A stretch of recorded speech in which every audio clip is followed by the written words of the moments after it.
Agyod ay masdam tako amin. Mayat dyan masyam tayo namin, narito na ang PIA News Cordillera. Siniguro ni Pangulong Ferdinand R. Marcos Jr. na stable ang presyo at supply ng mga paninda sa merkado sa kabila ng sigalot sa gitnang silangan. Una nang nagsagawa ang Pangulo ng monitoring sa merkado ng San Juan City. Ayon sa Presidente, magpapatuloy ang monitoring sa presyo ng mga bilihin. Karagdagang detalye mula kay Jonalyn Ponciano. Siniguro ni Pangulong Ferdinand R. Marcos Jr. na nananatiling matatag ang presyo ng mga bilihin sa Agora Market ng San Juan City at walang nakitang pag-abuso sa presyo. Kasunod ito ng isinagawa nilang inspeksyon kamakailan para masiguro ang matatag na supply ng pagkain at patas na presyo para sa mga mamimili sa gitna ng kaguluhan sa gitnang silangan na nagdulot ng pagtaas ng pandaigdigang presyo ng langis. Tiniyak din ng Pangulo na sapat ang supply ng pagkain at mga pangunahing bilihin, kaya't walang dahilan para sa hoarding o pag-iimbak ng sobra. Mga kabuhayan ng ating mga kababayan ay hindi masyado maapektuhan nitong krisis na hinaharap natin sa Middle East. Ito ang pagpunta namin dito para tiyakin na ang presyo na ating ibinigay sa ating mga market vendor ay talaga sinusunda. Dagdag pa ng punong ehekutibo, magpapatuloy ang price at supply monitoring upang mapanatili ang katatagan ng presyo, lalo na't hindi pa tiyak ang tagal ng sigalot sa Middle East. Samantala, sinuspinde ng Pangulo ang implementasyon ng taas pasahe sa mga pampublikong sasakyan. Aniya, inatasan na niya ang Department of Transportation na simulan ang libreng sakay sa buong Pilipinas nang makabawas sa gastos sa pang-araw-araw ang mga mamamayan. Huwag po mag-alala ang ating mga transport workers dahil mamadaliin po namin, dadagdagan po namin ang suporta sa inyo para naman ay hindi kayo masyadong mahirapan. Jonalyn Ponciano para sa PIA News Cordillera.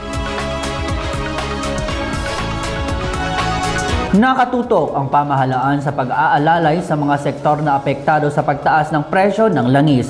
Mahigit 8,000 POJ at taxi sa Cordillera magbebenepisyo sa fuel subsidy program. Si PIA BSU intern Athena Akangan para sa report.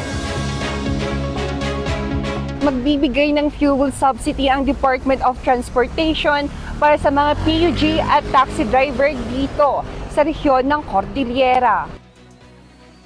Layunin ng programa na maibsan ang pasanin ng mga tsuper sa gitna ng pagtaas ng presyo ng langis na apektado ng krisis sa gitnang silangan.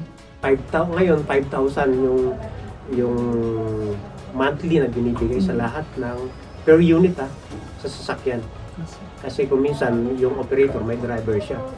And then iba naman yung sa binibigay ng DSWD pero nagtandem sila last week ata ni Secretary Banoy at ni Secretary Gatchalian tungkol naman doon sa additional na 5,000 din na ibibigay sa mga driver.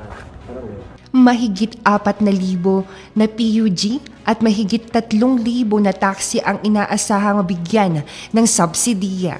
Almost 8,500. Bali, ang PUJ, traditional at saka at saka modernized is 4,370. And then yung sa taxi, 3,384. Pero wala pa yung PUJ sa Kalinga. Isinisulong din ng DOTR katuwang ang mga pamahalaang lokal na mabigyan ng tulong ang mga garage drivers. How about yung mga iba? Diba yung, alam niyo naman, walang mga prangkisa yun, pero buong biyahe yung mga garage, yung mga FX, lahat. Siyempre, kahit na walang prangkisa yun, apektado rin sila sa presyo ng gasolina kasi gasolina rin yung ban. So sabi ko, we will explore na pag-uusapan ay pagtulungan natin mayor na gawin natin ng recommendation na dapat ngayon wala tayong discriminate muna. So happen na wala silang prangkisa dahil nga yung sitwasyon nila na hindi na kaya kumbaga i-apply yung mga units nila dahil luma na talaga pero andun pa rin sila we should not discount the fact na andyan pa rin sila. Nilinaw naman ng LTFRB na patuloy itong tatanggap ng aplikasyon ng mga PUJ at taxi drivers para sa fuel subsidy sa ilalim ng assistance to individuals in crisis situation. Pinapaalahanan din ng DOTR ang mga pampublikong sasakyan na huwag abandonahin ang kanilang mga pasahero dahil sa pagtaas na produktong petrolyo. Muli, PIA-ABS Intern Adina Kangan para sa PIA News Cordillera.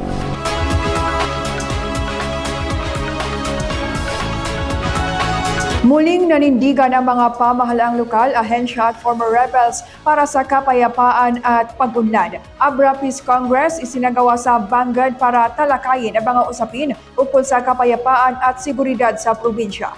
May report si Jam Malingan. Nagtipon-tipon ang mga kinatawan ng iba't ibang ahensya ng gobyerno, pamahalaang lokal, mga former rebel representatives at iba pang stakeholders sa ginanap na Abra Peace Congress sa Bangged. Ayon kay DILG Cordillera Director Anthony Muida, layunin ng pagtitipon na maibahagi ang mga tagumpay para sa kapayapaan, gayon din ang pag-usapan ang mga issue upang mas lalo pang mapaganda ang mga programa at serbisyo tungo sa paglutas ng rebelyon sa probinsya. Today's gathering reminds us that peace is not merely the absence of conflict. It is the presence of unity, cooperation, and shared responsibility among our institutions and communities. Nagijay na intinyo, dakal na tulong nagijay na pagpuunan, pagpugyanan, tapnon, at dapat na pinamnangaan mi nga pagsuporta ka nagigipang pamilyani. Ang Peace Congress ay isa sa mga programa sa ilalim ng Whole of Nation approach ng National Task Force to End Local Communist Armed Conflict. Mula dito sa Abra, Jam Malingan para sa PIA News Cordillera.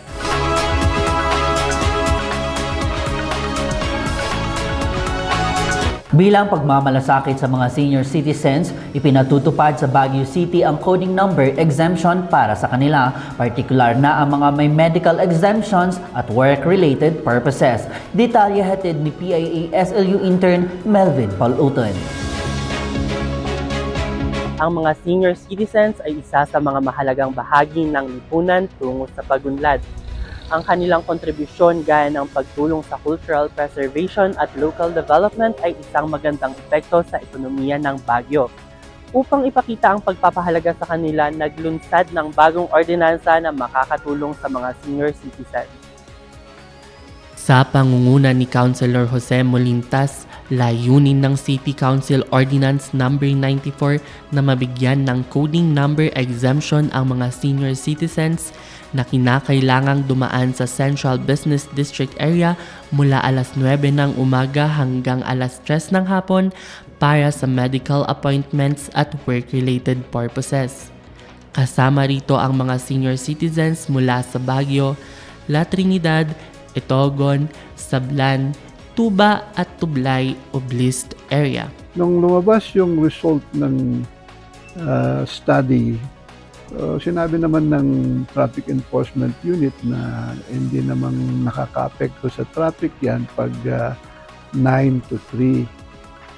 9 o'clock in the morning to 3. So, earlier than 9, nakakadagdag siya sa trapiko at saka past 3 o'clock, gano'n. So, inulit ko yung second reading niya na ipinapa-approve ko na yung ordinansa based on the study conducted by the Traffic Enforcement Unit at saka recommendation ni Mayor.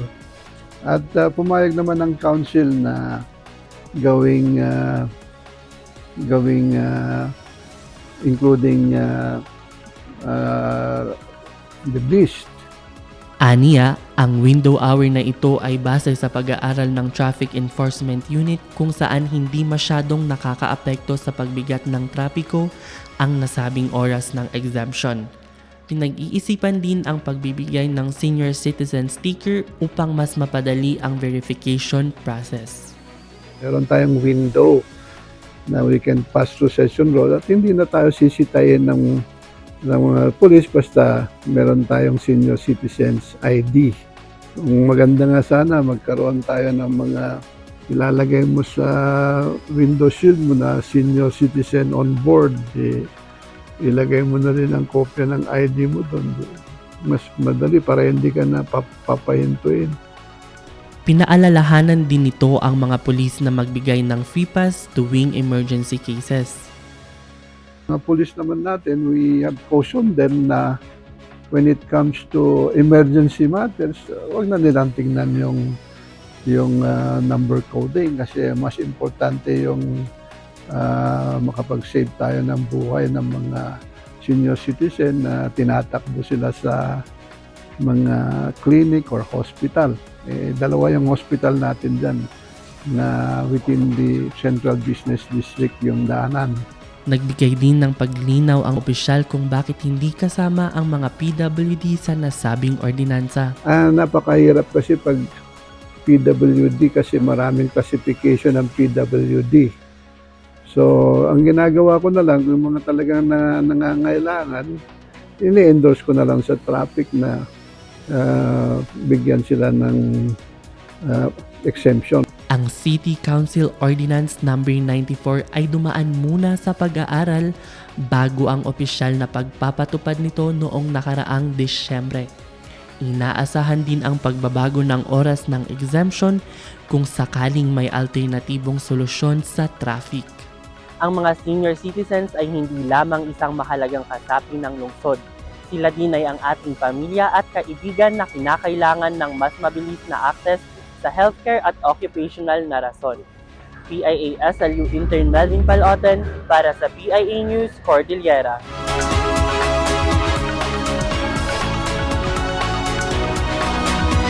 Isinusulong ng pamahalaan ng kapakanan ng mga persons with disabilities sa Baguio City. Binuksan ang isang cafe na pinangangasiwaan ng mga taong may kapansanan. Si PIA SLU Intern Natalia Macadangdang para sa report. Formal lang binuksan ng kauna-unahang cafe na pinangangasiwaan ng mga person with disabilities sa Baguio Orchidarium. Pagbibigay ng trabaho at karagdagang mga kasanayan para sa kanila ang tampok dito. Ito ang kauna-unahang cafe dito sa Baguio City na may isang makabuluhang hakbang tungo sa inklusibong kabuhayan at oportunidad para sa sektor ng mga may kapansanan sa lungsod.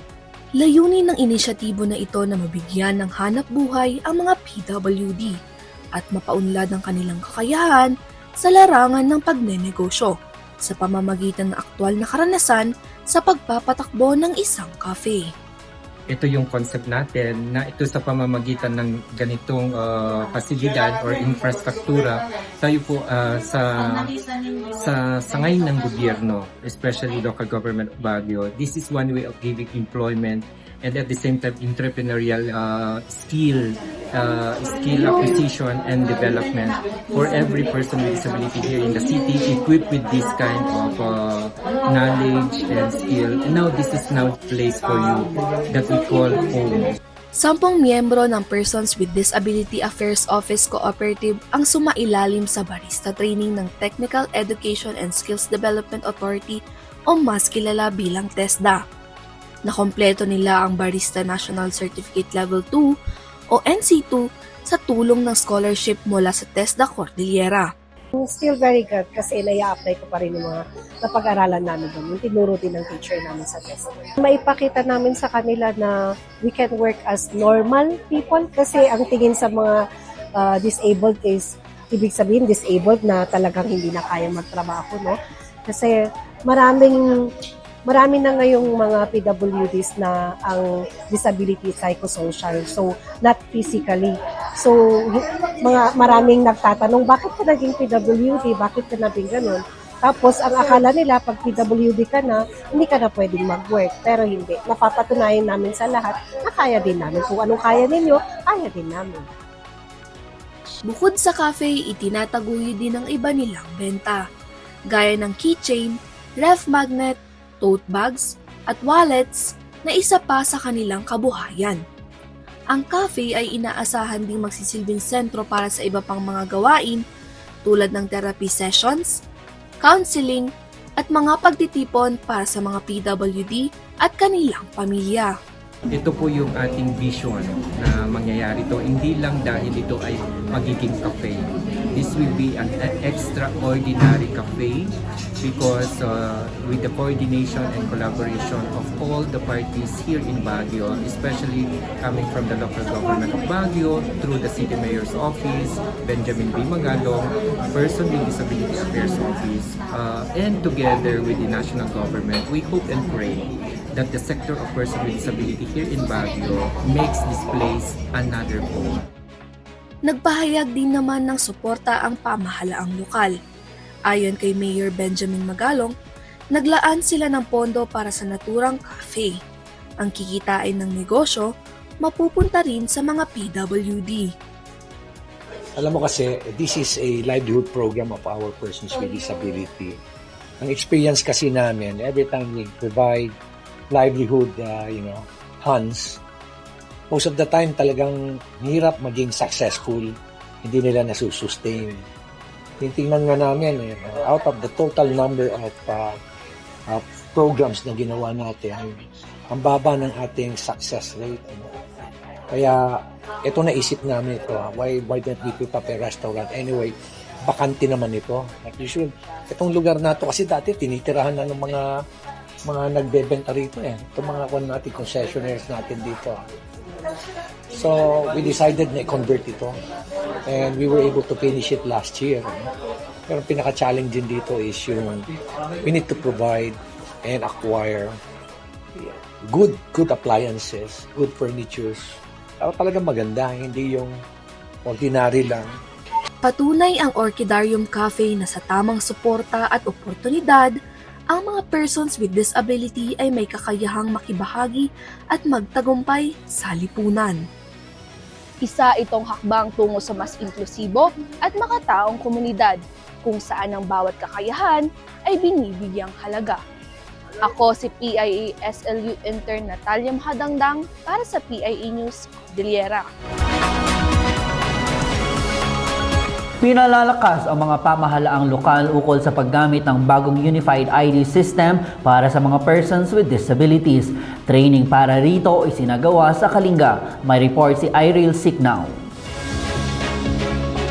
Inilulunsad na sa Kalinga ang bagong Unified ID System para sa mga persons with disabilities o PWDs na layuning sugpuin ang paglipana ng mga peking PWD ID. Upang ihanda ang mga lokal na pamahalaan sa Kalinga sa paggamit ng sistemang ito, nagsagawa ng pagsasanay ang National Council of Disability Affairs o NCDA katuwang ang Kalinga Provincial Government para sa mga PWD Affairs Officers, PWD Focal Persons at mga IT personnel ng mga LGUs dito sa probinsya. Ang Unified PWD ID System ay inisyatiba ng NCDA at Department of Social Welfare and Development katulong ang Vision Technology Incorporated upang solusyonan ang isyu ng mga lumalaganap na fake PWD ID at siguraduhin na ang mga privileges para sa mga PWD sa ilalim ng batas kaya ng mga discount ay napupunta sa mga lehitimong benepisyaryo. Tambok sa sistemang ito ang isang digital ID na may QR code para sa mabilis na verification kung tunay ang PWD ID.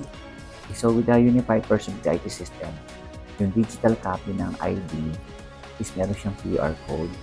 Nababarilin mo may QR code. So, scan mo lang siya, tapos lalabas na yung pangalan sa yung ID number plus the picture. Yun lang siya. So, mabe-verify agad ng establishment. So, hindi niya na kailangan punta sa website ng DOH to check to encode the name and to encode the number. So, nandun na talaga siya. So, easier for the establishment. Ayon sa NCDA, inaasahang maglalabas ng isang administrative order para gabayan ang mga lokal na pamahalaan sa pagpapatupad ng Unified PWD ID System. Iril Siknao mula sa PIA Kalinga para sa PIA News Cordillera.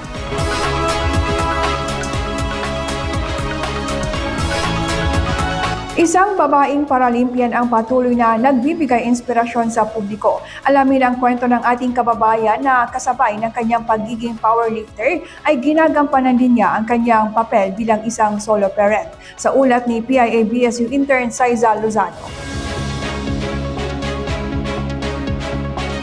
Ngayong ipinagdiriwang ang National Women's Month, binibigyang buhay ang lakas, determinasyon at inspirasyon ng mga kababaihan sa iba't ibang larangan.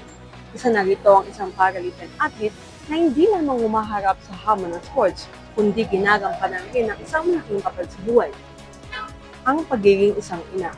Taong 2019 na magsimula si weightlifting Paralympian athlete Denisha Isnara sa kanyang journey sa Philippine team. Sa simula, hindi naging madali ang lahat, lalo na bilang isang solo parent. Yung mahirap nung una kasi talagang sarili mong bulsa, yung pocket money, yung sacrifices mo, pati yung sacrifices sa family.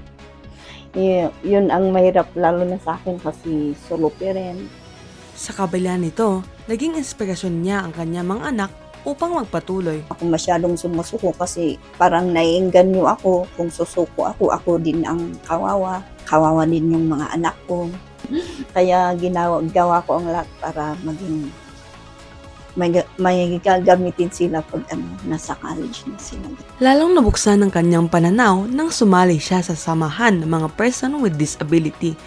Hindi man niya inaasahan, nabigyan siya ng pagkakataong makapag-compete sa ibang bansa. Kasi yung sabi ng coach, Denisha, hindi ka ganito. Tapos yun, biglang sinabi na naman niya na kasali ka sa Philippine team. Sabi niya, doon na ako naiyak na talagang doon ako na-encourage talaga na meron palang pwedeng gawin ng PWD na dapat huwag i-self-pity ang sarili, kundi tingnan, mag-focus sa kaya. Sa pamamagitan din ng suporta mula sa iba't ibang ahensya, unti-unti rin aniyang nararamdaman ang pagbabago para sa mga PWD athlete.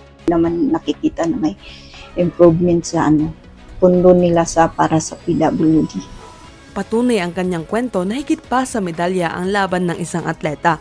Pinapakita niya ang tunay na lakas ay nasusukat sa kakayahang magsakripisyo at magpatuloy. Pag tingnan natin, kung i-compare natin yung buhay ng lalaki at sa babae, mas yung buhay ng babae, mas mahirap kasi yung pagbubuntis lang.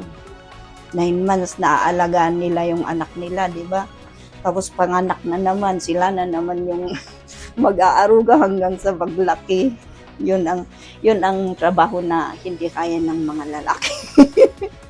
Sa kabila ng hamon ng pagiging atleta at ina, patuloy na napapatunay ang kanyang kwento na walang hadlang sa isang babaeng may pangarap at may determinasyon. PIA-BSU intern Saiza Lozano para sa PIA News Cordillera.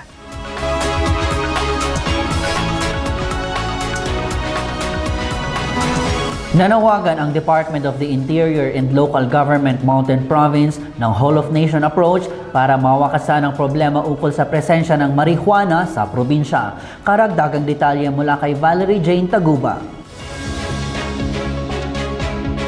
Sa layuning mapigilan ang pagtuloy na pagtanim ng marijuana sa Mountain Province, isinusulong ng Department of Interior and Local Government Mountain Province ang Whole of Nation approach. Ayon kay Provincial Director Anthony Balug, pakikilusin ng estratehiyang ito ang mga pambansang ahensya upang maglaan ng sapat na suporta, kabilang ng mga alternatibong kabuhayan upang mabawasan ang pagdedepende ng mga residente sa pagtatanim ng marijuana. The aquatic irrigation, the hydration, the use of aquatic sand, the DTI, DOLE, and other agencies offer the livelihood training and livelihood assistance.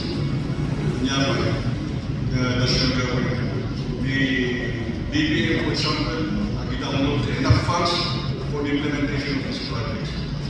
Kompleto ito to develop the agriculture, tourism.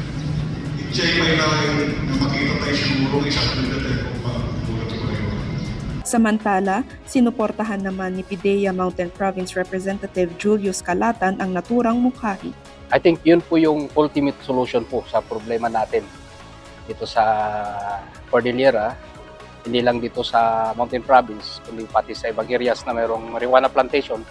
Yun yung pinaka-feasible at pinaka-magandang formula para ma-curb natin yung problema natin sa pagtatanim ng marijuana. Yun yung tinatawag na Whole of a Nation approach. Inilahad ang inisyatibong ito sa ginanap na First Quarter Provincial Anti-Drug Abuse Council at Provincial Peace and Order Council meeting noong March 18, 2026 sa Bontoc, Mountain Province. Layunin nitong pag-isahin ang iba't ibang ahensya ng gobyerno, sektor at mga stakeholders upang tuluyang masugpo ang iligal na pananim habang tinutulungan ang mga komunidad na apektado nito. Ang nasabing hakbang ay iminungkahi bilang tugon sa nagpapatuloy na marijuana operation sa lalawigan. Mula dito sa Bontoc Mountain Province, Valerie Jane Taguba para sa PIA News, Cordillera. Bumida ang mayamang kultura ng rehiyon sa Kikan and Multicultural Celebrations na bahagi pa rin ng La Trinidad Strawberry Festival. Tunghayan ang kanilang pagtatanghal sa report ni PIA-UCU intern Janeline Salagubang. Ginanap ang Kedka na Dagutay Cultural Celebration bilang isa sa pangunahing tampok ng Strawberry Festival 2026. Ang selebrasyong ito ay nagbibigay diin sa mga natantangi at nagkakaisang iba't ibang kultura kung saan makikita ang aktibong pakikilahok ng mga komunidad at ang pagbabahagi ng kanilang tradisyon sa isang pagdiriwang.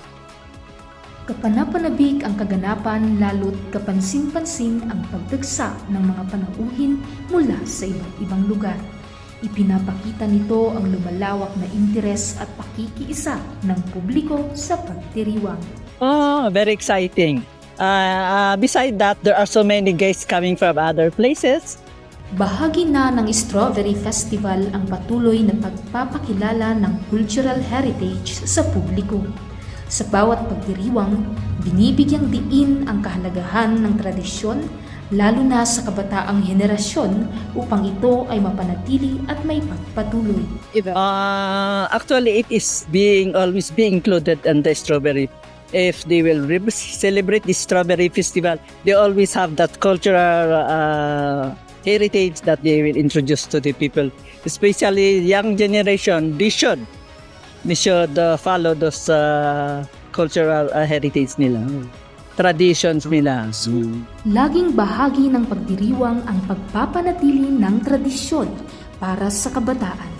Sa pamamagitan ng mga aktibidad na nagsisilbing pagsasanay, nahihikayat silang makilala at maipagpatuloy ang sariling kultura. Pinasalamatan naman ng pamahalaang lokal ang lahat ng sektor na nakibahagi sa programa na nagpapakita ng pagkakaisa ng La Trinidad sa diwa ng Heart, Harvest, and Harmony. Binigyang diin din ang mahalagang papel ng kabataan sa pagpapatuloy ng kultura kasabay ng pagsiguro na magpapatuloy pa ang mga ganitong aktibidad. To our performers, to the different sectors, women, senior citizens, PWDs, amin na organization, barangays, daragan officials nga dito'y, aming nga committees, office staff na timogtulong para dito'y nga program. It just shows harmony, iso ti kayat iti ni Apo Mayor tayo, may sa tayo nga La Trinidad. Makita tayo, kat limit test La Trinidad, Heart, Harvest, and Harmony. Thank you for sharing your talents. So, thank you. Even the youth, mayan tinya impakita dati talents ta iti culture. So, it's good to see nga amit tayo ka-involved. Iso ti kaya tayo na mangyari one goal iti La Trinidad. Ang Kekan at Multicultural Celebration ang naging sentro ng pagpapakita ng kultura at makikilahok ng iba't ibang grupo sa Strawberry Festival 2026. Magpapatuloy pa ang mga aktibidad ng Strawberry Festival sa susunod na araw at inaasahan ng mas marami pang programang magbibigay daan sa pagpapakita ng kultura at talento ng bawat komunidad. Mula rito sa La Trinidad, ito si PIA-UCU intern Janeline Salagubang para sa PIA News, Cordillera. Sa nagpapatuloy na selebrasyon ng La Trinidad Strawberry Festival, itinampok naman sa isang kompetisyon ang iba't ibang inumin na may halong strawberry. Mocktail o cocktail, may report si PIA SLU intern John Eric Cortez. Nais mo bang mag-chill kasama ang mga inumin na may halong strawberry? Tunghayan ang mocktail at cocktail competition dito sa Strawberry Trade Fair and Events. Panibagong tagisan ng galing sa paghahalo ng iba't ibang sangkap Kasama ang strawberry ang ipinamalas ng mga bartender mula sa Baguio at Benguet. Ang mocktail ay non-alcoholic beverage, samantalang ang cocktail naman ay may halong alkohol. Layo nitong mas palawakin ang mga kasanayan at kakayahan sa larangan ng bartending. Ang purpose namin dito is to showcase kung ano yung existing na skill na meron tayo. So meron tayong bartending skills. Sila yung mga tao kasi na or yung mga nasa industry na pwedeng magbigay ng upscaling sa mga raw materials natin katulad ng strawberry na meron tayo ngayon. Hindi lang nako-consume as a raw material yung strawberry. Pwede nating patasin yung value by doing some concoctions na ginagawa ng mga bartender. Sa pakikipag-ugnayan ng lokal na pamahalaan, daan din ito upang mas tumaas pa ang kita ng komunidad.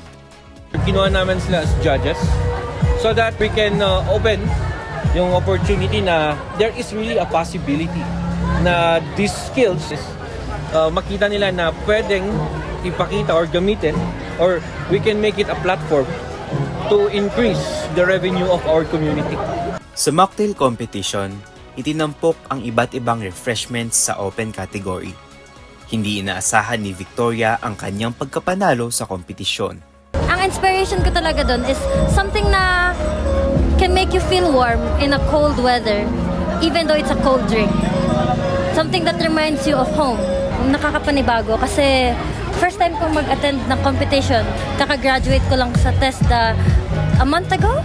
Tapos, ito yung very first na experience ko in public mixing. I was just so focused on making the drink na hindi ko na tinitignan yung audience ko. Pero it was very unexpected na ako yung pinili. Itinampok naman sa ikalawang araw ang cocktail competition sa amateur at professional category. Ang inspirasyon ng mga nanalo, pagpapahalaga ng kultura at personal na karanasan. Sa Kas-anak ti Benguet, of course sa innovation ko ng mga different for example yung gin, yung topping, tas strawberry. Minix ko lang, tas may konting chili para mas unique pa. For me actually, it is my first experience talaga na makijoin sa mga competition na ganito, and I did not expect na ako yung mananalo talaga, and I think it's God's plan naman. Sa tulong ni God, of course, kailangan natin mag-pray.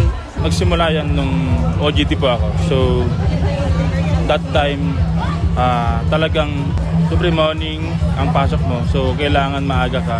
So, ang naging kaagapay ko, kumbaga sa almusal, mga ganyan, ginawa ko siya ng twist, yung pandesal at saka strawberry jam.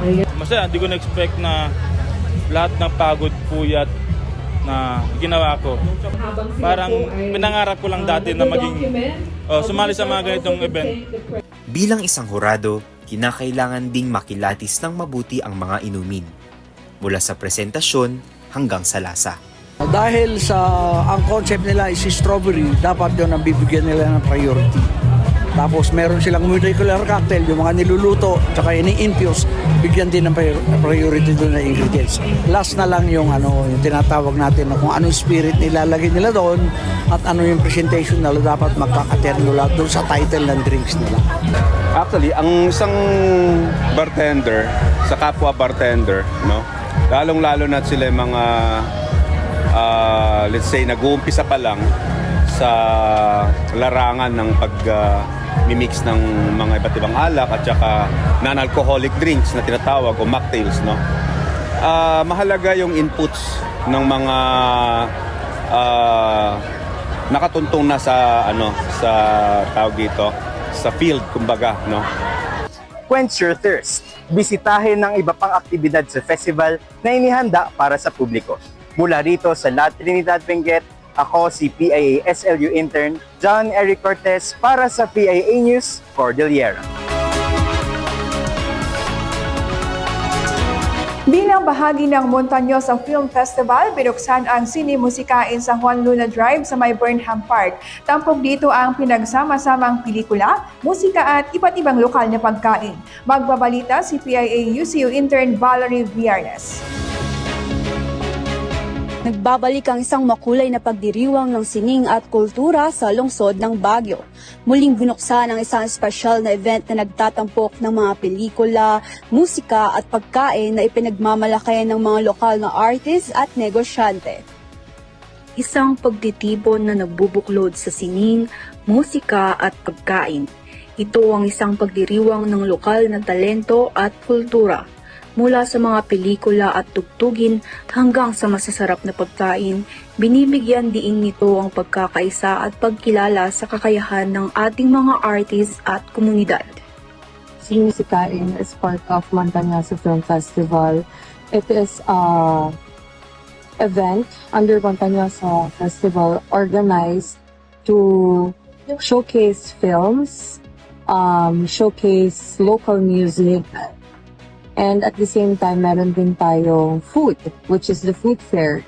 That is why it's composed of Sinemusikain. Sine is for film, musika is for music, and then kain, of course, for food.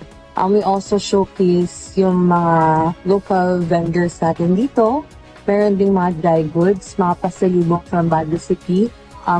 Most are foods. Ang layunin ng Sinemusikain is, as what I mentioned, to showcase the talents of our local artists, to showcase films from the Cordilleran filmmakers, and of course, we also have films coming from different parts of the Philippines.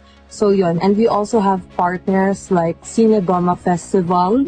They're from Manila, partner ng Sinemusikain. They showcase their films here as well para makita din ng residents from Baguio City and of course our tourists yung mga films na Montañasa and Cine Goma. Sa loob ng ilang taon, patuloy na isinasagawa ang pagdiriwang na ito sa iba't ibang bahagi ng lungsod bilang pagpapatunay ng suporta sa sining at kultura.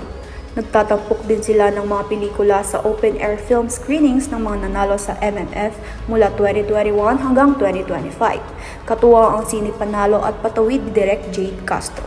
From the government, we're really grateful to the City Council as well as the City Mayor's Office who's been helping us, as well as the different government offices. Like for example, the City Mayor's Office has helped us in making sure that mabigyan kami ng executive order para magawa namin tong event na to. Patuloy na pinapalakas ang pagdiriwang na ito na may layuning bigyan ng mas malawak na pagkakataon ang mga lokal na artist at maliliit na negosyo na maipakita ang kanilang galing at produkto. For Sinemusikain, the future plans are sustaining this event, making sure that all of the local performers will be featured. Let's boost yung mga talents nila, mapakita, ma-showcase yon. At the same time, yung mga food vendors natin, matulungan sila.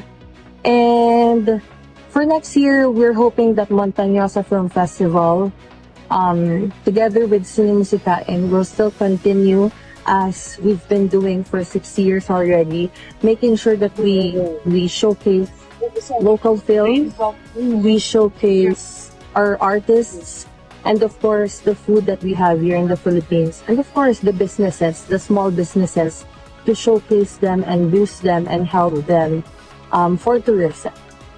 Sa pagpapatuloy ng ganitong mga inisyatiba, inaasahang mas mapapaigting pa ang suporta sa sining, pagkain at kabuhayan habang pinapalago ang turismo at pagkakakilanlan ng komunidad. Inaasahan na magbibigay ang nasabing pagdiriwang ng mas masiglang karanasan sa mga bibisita. Paraan din ito ng patuloy na pagpapakilala ng sining at kultura ng rehiyon sa mas maraming tao. Ito si PIA-UCU intern Valerie Viernes nagbabalita para sa PIA News, Cordillera. Nagpapatuloy ang kampanya ng pamahalaan para maipaalam at maigiit sa mga batang babae ang kanilang karapatan. Aktibidad bilang bahagi ng Girl Child Week isinagawa sa Baguio City. Ma-report si RSCWC Child Representative J. Bertwin Mendoza. Inalakas ng pamahalaan katuwang ang mga partners at stakeholders nito ang kapakanan ng mga batang babae. Kamakailan lang, nagsagawa ang iba't ibang mga ahensya at mga civil society organizations ng iba't ibang mga aktibidad bilang obserbasyon sa 13th Girl Child Week. Layunin ng nasabing aktibidad na i-empower ang mga batang babae sa pamamagitan ng pagbibigay edukasyon sa kanilang mga karapatan, pagtugon sa mga issue tulad ng maagang pagbubuntis, HIV at child marriage, upang matiyak ang kanilang proteksyon at paglaki. So, may mga programa kami tungkol sa pagkakon ng mga kabataan sa mga bata through the Barangay Council for the Protection of the Children. May mga committee kami na may nakahawak ng under protection, committee on protection, survival, development at saka participation. May nagpapasalamat ngayon na itong nangyari na ito, ngayong araw na ito, for the first time na gagawin ito ng Parakwari. Salamat sa inyong tulong. Hindi namin alam na may ganito palang activity. Hindi kaya may pundo rin naman ang barangay para sa kapakanan ng mga bata. Para sa mga dumalong mga kabataan, mahalaga ang nasabing aktibidad dahil nabigyan sila ng kaukulang impormasyon sa kanilang karapatan. Para sa akin po, mahalaga po siya, lalo na po sa mga bata, kahit bata pa lang po. Mas na-open na po sa kanila yung mga ganitong bagay at nalalaman na po nila na may karapatan na po pala sila. At may mga gawain na po na pwede po nilang gawin sa kahit anong edad pa lang po sila ngayon.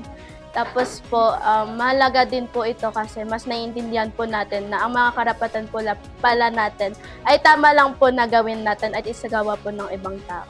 Tiniyak naman ng ilan sa kanila na magiging aktibo sila sa pagsulong ng karapatan ng kapwa nila bata. Ang magagawa ko bilang isang child representative ay magpasulong pa ng mga aktibidad na nagpapakita ng mga karapatan namin bilang kabataan at ang paglalaan ng oras para maituro ito sa iba pang hindi alam ang karapatang mayroon kami. Kabilang sa aktibidad ang oryentasyon ukol sa United Nations Convention on the Rights of a Child and Child Protection Policy, gender-linked labels activity, self-worth and empowerment activity, kindness tree activity, at marami pang iba. Naging matagumpay ang aktibidad sa pagtutulungan ng Regional Subcommittee for the Welfare of Children, Department of Social Welfare and Development, lokal na pamahalaan ng Opera Quarry at ng Clear Car Project.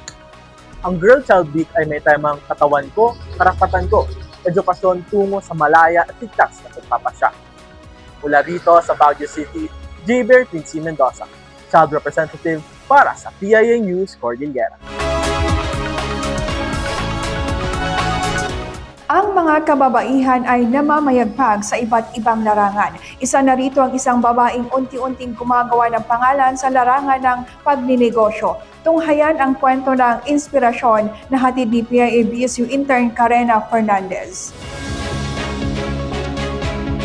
Sa kahit anumang larangan, umuusbong ang kakayahan at katatagan ng mga kababaihan.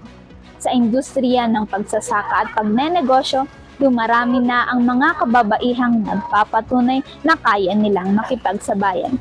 Isa na rito si MJ Murillo, isang farmer at entrepreneur na mula sa pagiging on-the-job trainee ay napalago ang kanilang pangkabuhayan na ngayon ay naghahain ng mga iba't ibang produktong gawa sa strawberry. Nagsimula sa pagiging on-the-job trainee sa Benguet State University Agri-Based Technology Business Incubator Innovation Center ang entrepreneur na si MJ, kung saan nakilala niya rin ang kanyang partner. Noong napagdesisyonan niyang manatili rito sa La Trinidad for good, doon niya pinaglaanan ng oras ang pagsasaka. Habang tumatagal, natutunan niya kung paano magproseso ng mga produktong gawa sa strawberry. Dahil madalas ding maapektuhan ang strawberry farm tuwing may bagyo, gumawa sila ng paraan upang makagawa pa rin sila ng mga panibagong produkto. Sa ngayon ay nagbebenta siya sa Strawberry Pavilion at ngayon ay sumali siya sa Strawberry Festival. Dahil din doon sa mga calamities na nangyari na yon, doon din ako came up ng strategy na bakit hindi ako mag-process ng product para at least kung magbabagyo man, at least yung strawberries ko, mapaprocess ko siya at least less damage kumbaga. May processing kami, so nagpa-process kami ng mga jams, preserve, and then yung mga low sugar actually. Low sugar siya na products. And then ongoing yung processing namin ng wine. Sa pagnenegosyo rin sila nagka-oportunidad upang magkaroon ng farm affiliate sa Madayman, Kibungan, kung saan sila nag-aangkat ng Japanese variety na Nyoho. Ito ay counterpart ng white strawberries na nagbigay daan sa kanila na mag-alok ng bagong produkto sa matinding strawberry market competition sa La Trinidad. Nakakapag-supply din sila ng strawberries sa Ladjar de Trinidad at binibenta nila ang mga produkto ng establishment ng may komisyon. Isa rin siyang miyembro ng BSU at B kung saan nakakilala at nakikipag-ugnayan siya tuwing may forum. Karamihan na nakakasama niya sa mga sinasalihang forums at seminars ay kapwa niya kababaihan. Para sa kanya, bilang isang entrepreneur, na ipapakita niya ang pagiging matibay at multitasker ng kababaihan. Since ang mga babae, multitasker tayo, di ba? So, kaya kong maging nanay, maging farmer, maging businesswoman at the same time. And then, since mga babae tayo, matatag tayo, resilient tayo, ano man yung mga calamities na dumating sa atin, kahit medyo mabigat siya, kinakaya natin. Kasi kahit mabigat siya, mag-move forward tayo. Bunga ng kanyang pagsisikap at diskarte, napapag-aral niya ang kanyang mga anak sa pribadong paaralan at naibibigay niya ang pangangailangan ng kanilang pamilya. Nakakayanan din niyang sumali sa mga malalaki at kilalang aktibidad tulad ng Strawberry Festival. Ang determinasyon at kasipagan ng mga kababaihan ay namumukod tangi saan man sila naroroon. Isang patunay ang mga women entrepreneur na katulad ni MJ na nagpapakita na ang tunay na tagumpay ay hindi lamang sa paglago ng negosyo, kundi ang kakayahang makapagbigay ng inspirasyon at empowerment sa kapwa nila kababaihan. PIA BSU intern Karina Fernandez para sa PIA News Cordillera. Umuusbong ang isang local artist sa Mangkayan, Benguet. Ang kanyang mga obra, tampok sa cafe na binuksan niya sa bayan. Silipin ito sa report ni Jonalyn Ponciano. Hindi lamang kilala ang bayan ng Mangkayan sa Benguet bilang copper town ng Pilipinas. Bukod sa mga nagagandahang mga lugar na maaring mabisita, pugad din ito ng mga malikhain. Sa tahimik ngunit masayahing barangay ng poblasyon dito sa Mangkayan, makikita itong cafe na tila babuhay na sining. Sa makukulay nitong pader at mga artworks nito, sino bang hindi mabibighani rito? Ang mga obrang ito ay gawa ng isang local artist mula rin sa bayang ito. Siya si Janine Luis. Nagsimulang umusbong ang career ni Janine sa pagpipinta noong 2020. Bagamat bata pa lamang ay hilig na niya ang sining. Mas nahasa ang kanyang talento sa pagpapractice at sa tulong ng mga online materials sa panahon ng pandemya. It started during pandemic. I was a hotelier before. I came from UAE, from Abu Dhabi. I worked in a hotel. HRM graduate po ako. Yes, HRM graduate. So I never really dived into art. Parang nag-sketch lang ako pag bored ako, ganyan. And nung before pandemic, I went home for the purpose of applying sa airlines because I wanted my goal was to be a flight attendant. And then, pandemic happened. So, November 2019, umuwi ako. And then, December 2019, yung pandemic. So, I was applying in Manila. My mom was supporting me. I was 24 back then. I was still younger. Tapos, nagka-pandemic. So, I was stuck here home. I started going back with my art. So, I decided to try painting. I decided to YouTube University. So, I practiced painting and then I posted it online. Ayun na, maraming mga nag-message for commissions. Bukod sa pagiging isang malikhain, nagagawang balansehin din ni Janine ang kanyang trabaho at pagiging ina. I am very blessed, no? And I'm very very lucky because I have a supportive husband and supportive parents. So, supportive mom. For now, we balance everything with my husband. So, at least na-manage namin na maiwan yung cafe. We have trained staff naman. So, binabantayan niya si Max if I paint, ganyan. And also when I bake. So, siya yung nag-aalaga sa baby namin. Sa lagpas 6 na taon na pagpipinta ni Janine at sa dami ng kanyang mga naging kliyente, mapalokal at national, payo nito sa mga kapwa niya artist na hindi pa huli ang lahat upang ituloy ang passion sa arts. No matter what life, kung saan ka man dalhin ng buhay mo, if it's really your passion, it will find you.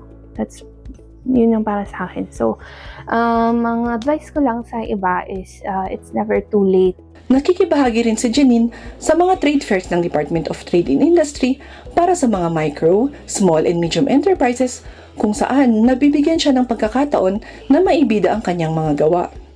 Umaasa rin ito ng mas malawak pang suporta para sa mga malikhain, lalo na't naniniwala siya na marami ring mga batang artist sa kanilang lugar. Mula rito sa Benguet, Jonalyn Ponciano para sa PIA News Cordillera. Nakatutok ang pamahalaang lokal ng Mangkayan, Benguet sa pagtataguyod ng turismo ng bayan. Mga bisita hinihikayat na pumasyal sa iba't ibang destinasyon sa munisipyo.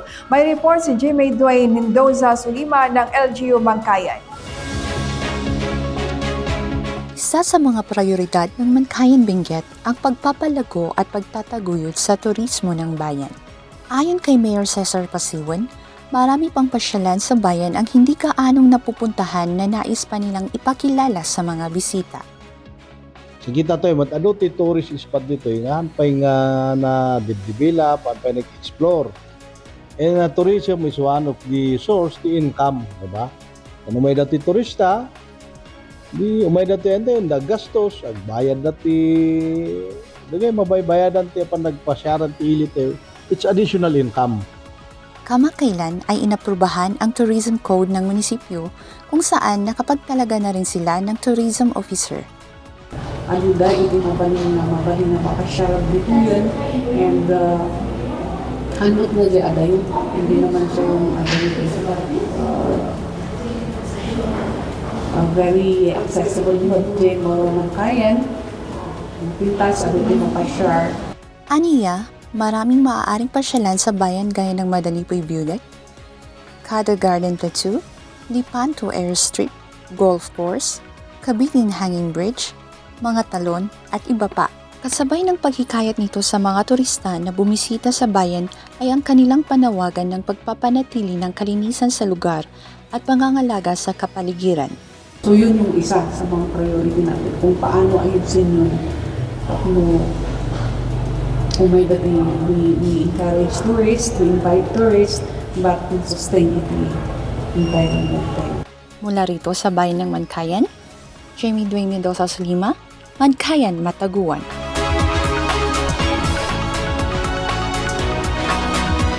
Maraming destinasyon ang ipinagmamalaki ng Tuba, Benguet. Ngayong nalalapit na naman ang tag-init, isang pasyalan doon ang swak para sa iyo. Pasyalan ng Ethan's Pool sa report ni PIA SLU intern Andrea Visperas. Nalalapit na naman ang bakasyon. Nakahanap ka na ba ng location kung saan ka pwede mag-relax at mag-enjoy? Dito sa Colba Twin Peaks Tuba, Benguet, mararanasan ng perfect summer getaway experience na swak para sa pamilya, magkakaibigan at mga turista. Nagsimula noong 2019, mano-mano at walang konkretong plano kung paano nila uumpisahan ang resort. Ngunit dahil kailangan nila ng pagkukuhanan ng kita noong pandemya, naisipan ni Mang Rogelio na gumawa ng isang resort katuwang ang kanyang pamilya. Ang kagandahan, galing sa natural na tubig ang gamit sa kanilang pool.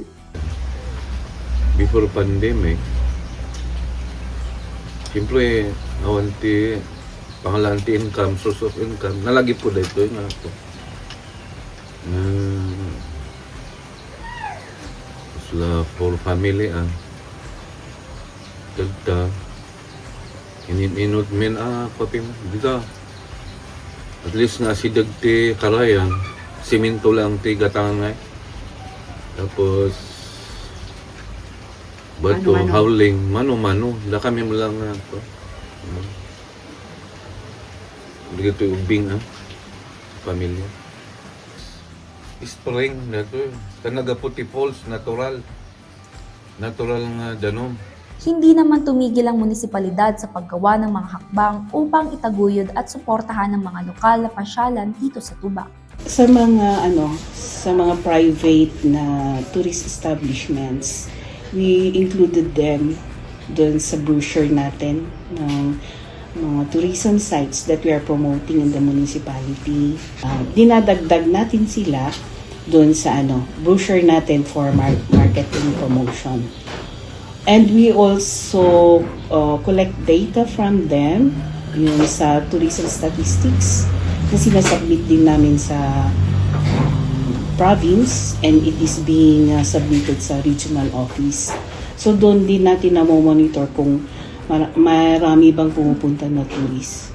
And in our plan also is we will try also to have tour circuits along Quezon Road because meron na tayong nagawa naman na dito sa along Marcos Highway. Sa refreshing na ganda ng tanawin, tiyak na mag-iiwan ito ng maganda at positibong karanasan para sa bawat turista at bisita. Budget friendly and adoti mabayan paglangan hanunay nga naunag mabayan ti ubing ta hanunay nga adalom mat lang di view adoti mat nga pagpicturan. Sa ating susunod na paglalakbay, muling bibida ang ganda at yamang turismo na handog ng Cordillera. Mula rito sa Sitio Culba, Tuba, Benguet, PIA Car SLU Intern, Andrea Visperas. Clint, ang gaganda na mga balita natin ngayong linggo. Isa sa mga pumukaw sa aking atensyon, itong PWD Run Cafe, Oo nga, napakasaya at magandang makita natin na binibigyan ng Baguio City ng patas na oportunidad ang mga taong may kapansanan. No? Sana mabisita natin ang cafe na ito sa mga susunod na araw din. Yes, sabi nga nila, Inclusive Pilipinas. So, yan lamang ang ilan sa mga balitang ating nakalap ngayong linggo. Para sa iba pang news updates, i-follow kami sa aming Facebook, PIA Cordillera Administrative Region at sa X-App sa PIA_Cordillera. Mag-subscribe din po sa aming TikTok, Spotify at YouTube channel na PIA Cordillera. Ako po si Debbie Ivasco Gasingan. At ako naman po si Clint Isvan Tutanes, Naimbag Amalam.